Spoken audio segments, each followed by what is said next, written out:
요즘 왕가 사는 남자가 상영 중이죠. 장항준 감독의 사극 단종의 유배 이후를 다룬 영화입니다.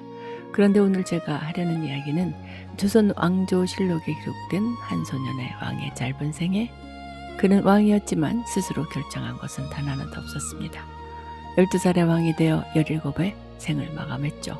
단종, 조선에서 가장 짧고 슬픈 왕의 기록을 시작합니다. 1452년 12살 왕의 탄생부터 아버지 문종이 세상을 떠나자 어린 세자가 왕위에 오릅니다. 조선 제6대 왕 단종. 하지만 문제는 나이였어요. 12살. 정치를 하기엔 너무 어렸습니다. 그 순간부터 권력은 어린 왕의 것이 아니었습니다. 실제로 정치를 움직인 건 대신들이었고 그 중심에는 왕의 숙부 수양대군이 있었습니다. 훗날 세조가 되는 인물이죠.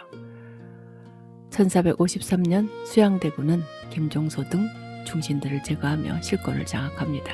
계유정난, 왕은 그대로 궁에 있었지만 권력은 이미 넘어간 뒤였습니다. 어린 단종은 자신의 궁 안에서도 힘이 없었습니다. 1455년 왕위를 결국 내어주게 됩니다. 결국 단종은 왕위를 내어주고 숙부는 조선 제7대 왕 세조가 되었고 단종은 상왕으로 물러납니다. 하지만 그마저도 오래가지 않았습니다. 1457년 단종은 강원도 영월 청령포로 유배됩니다. 강리 삼면을 감싸는 외딴 땅, 그곳에서는 그는 더 이상의 왕도 상왕도 아니었습니다. 그저 17 소년이었어요. 이때 어몽도라는 영월 호장이 단종을 보호하려 했다는 기록이 있습니다. 하지만 현실은 냉혹했죠. 세조 정권은 단종 복위 움직임을 두려워했고 사육신 사건이 일어납니다. 성삼문, 박평년 등 단종을 다시 왕으로 세우려던 신하들이 처형됩니다.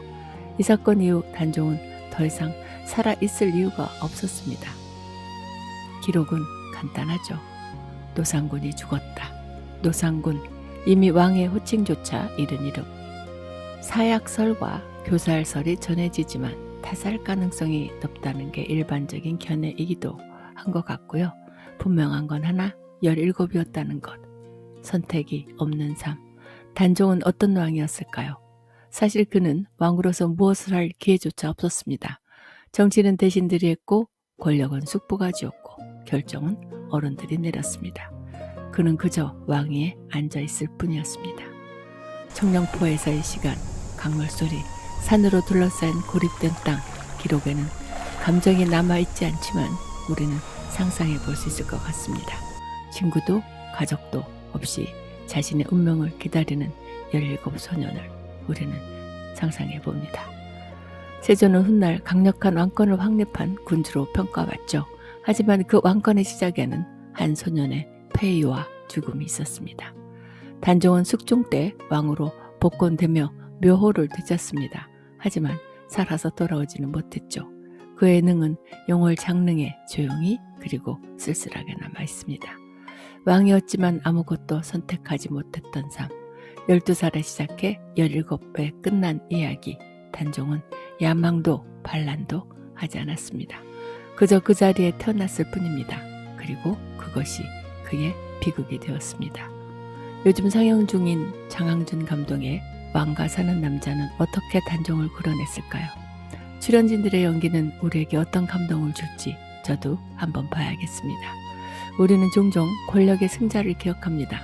하지만 조용히 사라진 왕을 기억하는 것, 그것이 어쩌면 우리의 몫일지도 모르겠습니다. 단종, 조선에서 가장 어린 나이에 가장 허무하게 사라진 왕. 그의 이야기는 지금도 영월의 강물처럼 조용히 흐르고 있습니다. 감사합니다.